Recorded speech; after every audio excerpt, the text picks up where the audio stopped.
lo que tengo para ustedes aquí en esta mesa de juegos y juguetes eh, viene mucho derivado de lo que estoy haciendo como investigación en este momento. Es un pedacito de lo que estoy haciendo de investigación en este momento. Para encontrar más información acerca de mí, ahí están todos mis contactos.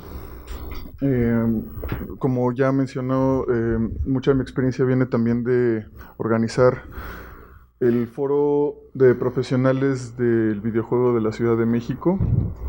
Y todo, en cierto modo, muchas de mis observaciones van vinculadas a conferencias que mismo he presenciado ahí o pláticas que he dado con la comunidad del videojuego, aunque esta presentación en particular no se, digamos, enmarca solamente en videojuegos, sino en juegos en general. Como decía, estoy estudiando una maestría. A ver, estoy muy desacomodado aquí. Así es. Una maestría en docencia en artes y diseño aquí en la UNAM, en el marco del posgrado de artes y diseño. Y para encontrar más información también tengo esta página, este blog, donde estoy subiendo pues, muchas de las presentaciones y participaciones que estoy haciendo. Ahora sí. De lo que voy a hablar es una breve historia cultural del diseño de juegos, ¿no? Me voy a ir rapidísimo porque no da tiempo de meternos en todos los detalles y sobre todo vamos a tratar de encontrar digamos lugares comunes con otras disciplinas que podrían estar dialogando con el diseño de juegos. Primero, antes de irnos sobre la historia de las disciplinas, tenemos que entender algo que le estamos llamando lo lúdico. Y aquí voy muy en tono con la presentación de José hace rato, que hablaba del juego y el juguete. Lo lúdico es esta cuestión que marca tanto juego como juguete en una generalidad, ¿no? O sea, no estamos hablando del producto juego o producto juguete, sino de lo lúdico en una generalidad, ¿no? Lo lúdico tiene mucho que ver también con la humanización. Lo lúdico implicaría que somos finalmente mamíferos, o sea, todos los mamíferos jugamos, y estaría engarzado con todas las manifestaciones de la cultura humana, de un modo u otro. El chiste, y esta es una expresión muy mexicana, el chiste de las cosas es que el juego es dinámico en su definición y significado, es decir, el juego es dinámico, bueno, perdón, el juego se mueve, el juego está transitando de un lugar a otro todo el tiempo, el juego es fun, ¿no? Y aquí uso el vocablo en inglés fun porque en español divertido como que no acaba de decirlo. Divertido quiere decir irse por el lado, pero no acaba de decir esa sensación de placer. O sea, fun es una sensación de placer muy particular que se recibe a través de lo lúdico, del juego o del juguete. A todo se le pueden imprimir características lúdicas. Imaginemos las características lúdicas como estas piezas de Lego, y es chistoso que, en serio, esa imagen no la había puesto desde antes. No sabía que iba a haber alguien hablando de Lego, pero justamente imaginemos que lo lúdico son como Legos que podemos insertar con muchas otras cuestiones. En cierto modo podemos meterle cuestiones lúdicas al trabajo y entonces estamos haciendo... miren, ya me está molestando aquí. Podemos insertar lo lúdico con muchas otras cuestiones, pero finalmente todo lo que sería receptivo de lo lúdico al final del día es porque están colaborando en lo lúdico y el juego en el marco de la cultura. Perdón que suene un poco revuelto, pero ya lo voy a ir aclarando. Denme un segundo aquí. No sé.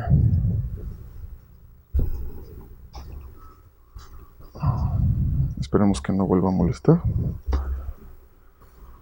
Y bueno, también tenemos que entender que lo lúdico o el juego es una situación profundamente interdisciplinar. O sea, la creación de juegos o el diseño de juegos en este caso implica la conexión de muchísimas disciplinas entre sí, ¿no? Se establecen vínculos entre diferentes campos de conocimiento y habilidad para un fin común. ¿no? La cultura y el juego se están engarzando de manera continua, ¿no? Hay una relación continua entre juego y cultura, y en biología, tecnología, ingeniería, estética, matemáticas, pedagogía, antropología, epistemología, semiótica, neurofisiología, psicología y ética juntos, apenas alcanzamos a describir el vasto campo de acción entre juego y cultura. Y ahí sí, qué bueno que traje mis notas porque estaba muy largo el...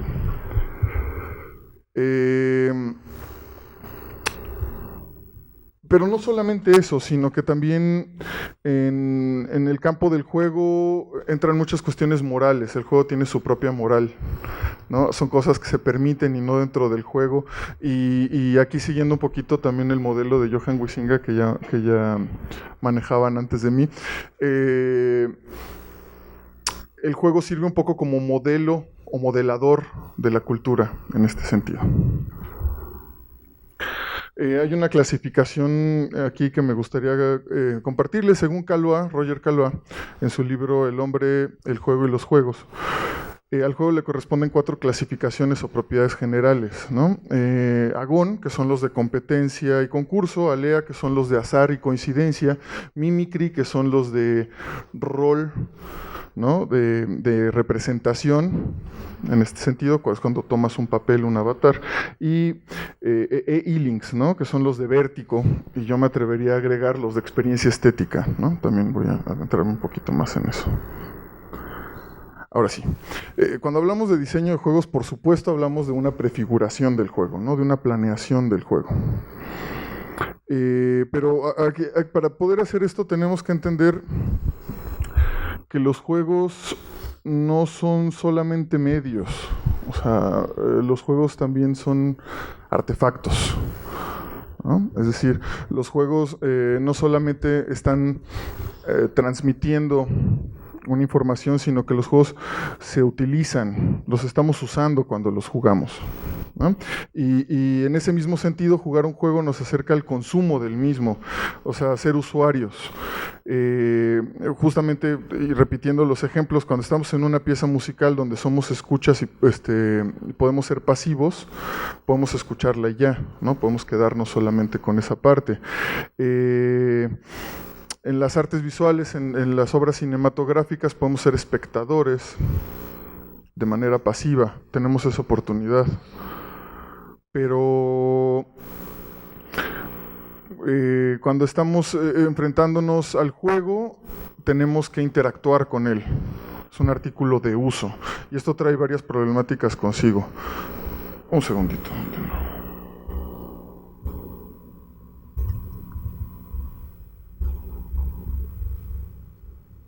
Voy a salirme de ahí, pero mientras no me pauso para no perder dinamismo. En el juego, entendido como un producto cultural, no se está interactuando con él, ¿no? Se tiene que entender a un nivel muchísimo más profundo. Es decir, el jugador, a diferencia de la pieza musical o del cine o de la pieza de artes visuales, el jugador tiene que entender con profundidad las dinámicas internas y de relación del juego como fenómeno para poder interactuar con él, ¿no? O sea, el jugador tiene que entender cómo está funcionando para poder usarlo. Y entonces, si el diseñador de juegos tiene que transmitir cómo está funcionando el juego en sí para que el jugador lo entienda, o sea, es trabajo del diseñador de juegos que el jugador entienda cómo se juega. El diseñador de juegos sería un pedagogo de experiencias lúdicas. En este mismo sentido, donde el usuario del juego interactúa con el juego en sí, y el diseñador de juegos es un pedagogo de experiencias lúdicas, yo encontré este término del Tzotzil que me gustó mucho. Para mí es impronunciable, espero si alguien sabe Tzotzil podría ayudarnos, pero quiere decir alguien que habitualmente hace aprender algo a alguien, ¿no? El creador de juegos, justamente como este conductor del aprendizaje, como este pedagogo, podría ser susceptible de recibir este término.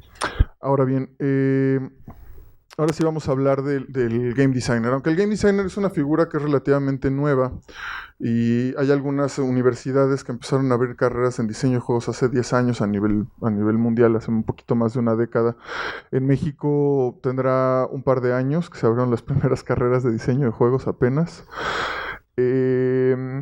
Podríamos hablar del diseño de experiencias lúdicas desde muy atrás, ¿no? De los primeros considerados game designers con ese nombre, o más bien el que se le considera el padre del game design o el primer diseñador de juegos en este sentido es Gary Gygax, el inventor del célebre juego de rol Dungeons and Dragons o Calabozos y Dragones. Pero justo como estaba diciendo, hay muchos ancestros a esta figura del diseñador de juegos, ¿no? Primero me gustaría hablar del turismo, ¿no? En este sentido. El turismo nace en el marco de la Revolución Industrial y más atrás podemos encontrar obviamente peregrinaciones a Dódona o a los oráculos de Delfos, ¿no? A las termas de Carcalla desde la antigüedad.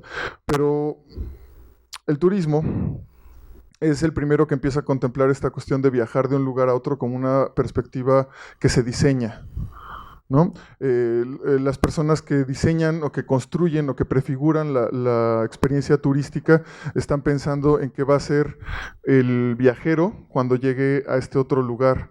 Y también hay que enmarcar en este momento histórico donde viajar de un lugar a otro era mucho más infrecuente que hoy en día, ¿no? Y más difícil.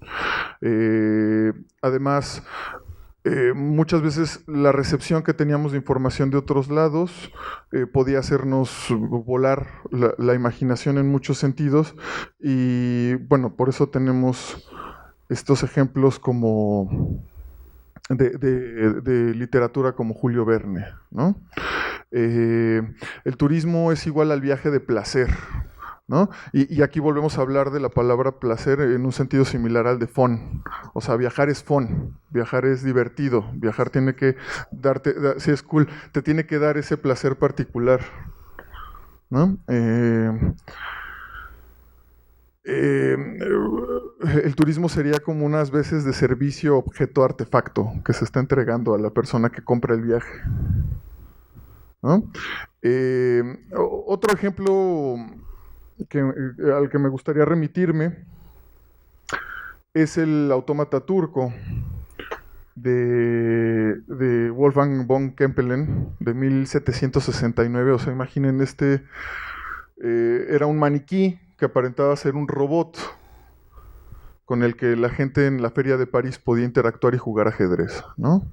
O sea, era un fraude. Una persona, como pueden ver aquí en la imagen, una persona se escondía dentro del gabinete y con un juego de espejos parecía que no estaba ahí, pero lo importante no era eso, sino que las personas creían que estaban compitiendo en ajedrez con una inteligencia artificial, ¿no? Y ahí ya tenemos, de hecho, un precursor importante a lo que después serían los videojuegos, ¿no? Ya nos estamos enfrentando con inteligencias artificiales. Se vuelve realidad con el ajedrecista de Manuel Torres Quevedo, que a principios del siglo XX, en 1912, crea un autómata que de hecho sí jugaba ajedrez, ¿no? Todavía no había electrónica y ya habían cosas similares a los juegos de video, parecidos, o cosas que pueden remitirnos en este sentido, ¿no? Muchos consideran, de hecho, que el ajedrecista de Manuel Torres Quevedo, aunque no podríamos decir que es el primer videojuego, sí es el primer juego de computadora de la historia, ¿no?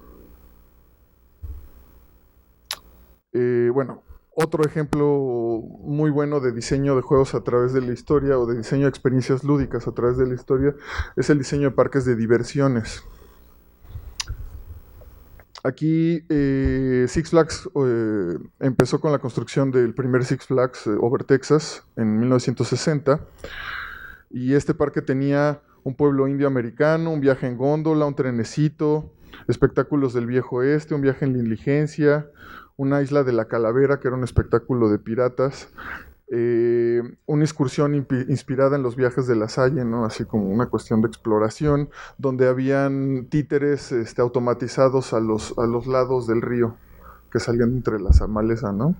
Y desde aquí ya podemos hablar de justamente también una experiencia lúdica realizada en un sentido muy similar a un videojuego, ¿no? El usuario entra por la entrada del parque, que sería mucho como un menú, ¿no? En este sentido, y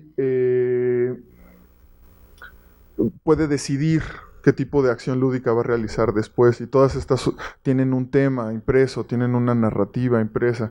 Además también es interesante que ya podemos hablar también de un matrimonio muy cercano entre la ingeniería y la estética en este sentido, porque si fallaba la ingeniería de alguno de los juegos, se podía morir alguien, ¿no?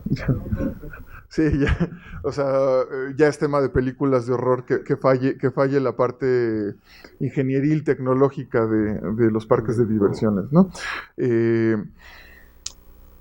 Pues justamente hay algo que Kaloa llama e-links, como les comentaba en el cuarto punto, que es esta experiencia estética, y él dice que es un pánico voluptuoso que de otra forma, en lo que de otra forma sería una mente lúcida, ¿no? Un pánico voluptuoso en lo que de otra forma sería una mente lúcida. O sea, el e-links que generan los parques de diversiones está metiéndose en lo más profundo de la mente humana, ¿no? Está alterándola, revolviéndola, confundiéndola, ¿no? Ya para no dejarlos de lado, tenemos que hablar justamente de los inventores o los diseñadores de deportes, ¿no? En este caso, de los más icónicos es el fútbol. Sabemos que el fútbol tiene ancestros desde la antigüedad también, ¿no? Pero conforme se empiezan a hacer los primeros clubes de fútbol en el siglo XVIII, empiezan a ver también los primeros diseñadores de deportes, empiezan estas personas a darle forma y a llegar a reglas que se pueden manejar no solamente a un nivel local o barrial, sino a un nivel ya nacional o internacional, ¿no? O sea, el campeonato de fútbol implicaba estandarización de las reglas. Y bueno, cabe decir que el fútbol se ha convertido en una responsabilidad muy importante. O sea, ser diseñador de deportes y trabajar en el fútbol puede afectar hasta la economía de naciones, ¿no? En una de esas. Y bueno, hay un ejemplo que es el Jabulani, ¿no? Que es uno de los últimos cambios que se le hizo al fútbol. Este balón que es más pequeño, más rápido que los balones anteriores y que implica modificaciones al juego para todavía adaptarlo de nuevo a la cultura contemporánea, ¿no? O sea, el juego se sigue modificando y sigue habiendo un diseño de juego de por medio. Ya para ir cerrando en este viaje, los diseñadores de tableros, y bueno, en este sentido Parker Brothers y Milton Bradley son icónicos. Este es un juego de Milton Bradley, que es el Candyland. Lo que hacen es que toman juegos que eran populares, juegos que ya todo el mundo tenía a la mano, cosas que de otro modo podíamos jugar con tablas y frijolitos, pero lo que hacen con estos juegos es darles lo que en diseño de juegos se le llama color, ¿no? Que es toda esta capa narrativa y de diseño gráfico, de diseño visual, de diseño de la caja, ¿no? En videojuegos también se le llama color un poquito a esta parte, o sea, para separarlo del gameplay o del modo de juego, de la forma en la que se está jugando el juego. El color es toda esta perspectiva adicional, ¿no? Que lo hace muy propio, muy particular. Y bueno, Candyland es un juego muy sencillo, es básicamente un juego de la oca, súper lineal. No tiene, o sea, no tiene mucho chiste en este sentido, excepto justamente el color del juego, ¿no? O sea, esta parte adicionada de color aparte, ¿no? Y aquí sí es muy literal, ¿no? casi es E-Links, ¿no? Casi es vertiginoso el mismo tablero y está generando una experiencia estética que de hecho sigue hasta nuestros días, ¿no? Esta es una caja de Candyland, me parece que de hace un par de años, y lo siguen editando y editando. Cada que se vende el producto vuelven a sacar, ¿no? Y sigue influyendo en otros juegos, ¿no? Por ejemplo, queda muy claro Candy Crush Saga y su que tiene ahí como de abuelito estilístico el Candyland, ¿no? Incluso desde el nombre. Bien. Ahora aquí, bueno, la tradición viene del latín entregar, ¿no? Darle algo a alguien. Y sería en este caso también algo fundamental en el diseño de juegos, ¿no? El creador de juegos debe entregarle o debe darle al jugador el conocimiento necesario para poder interactuar con el producto que está generando. Es un entrenador, pero en este sentido yo me gusta hablar de que es un metadidacta, ¿no? Debe enseñarle al juego mismo a enseñarle al jugador cómo se juega. O sea, en este caso, ya aplicándolo en el diseño de videojuegos, el diseñador de videojuegos tendría que entregarle a la computadora lo necesario para que la computadora a su vez entrene al jugador en el juego, ¿no? Y bueno, aquí me regreso de nuevo a Johan Huizinga, porque desde ahí se esboza y se establecen teorías sobre el papel del juego y la cultura, ¿no?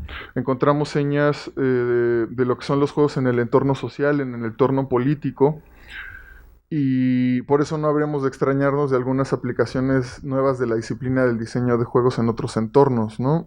Más allá de los videojuegos, como por ejemplo el diseño de negocios. Ahora está poniéndose de moda que empresas contraten diseñadores de juegos como diseñadores de negocios, porque en esencia tienen muchas cosas en común.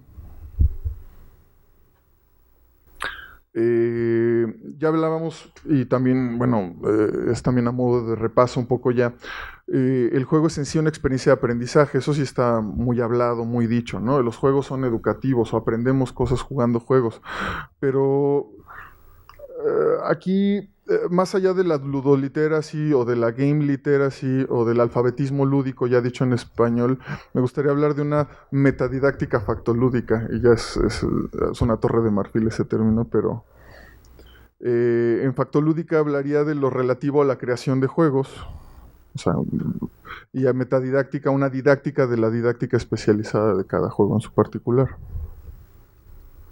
¿no? Entonces, hacer videojuegos es una actividad en coherencia con las teorías contemporáneas sobre los fundamentos del aprendizaje humano en sí mismo, ¿no?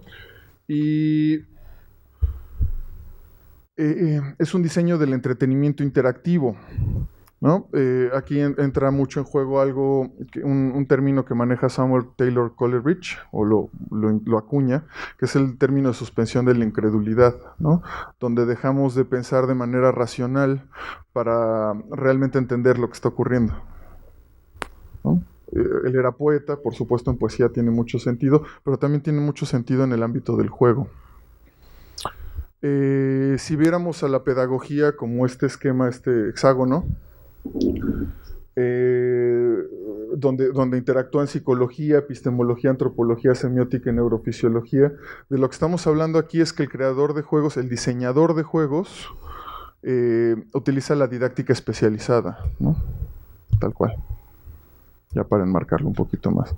Donde el jugador es un aprendiz, el creador de juegos es un conductor del aprendizaje. Es decir, todos los diseñadores son pedagogos de algún tipo. Ya, es todo.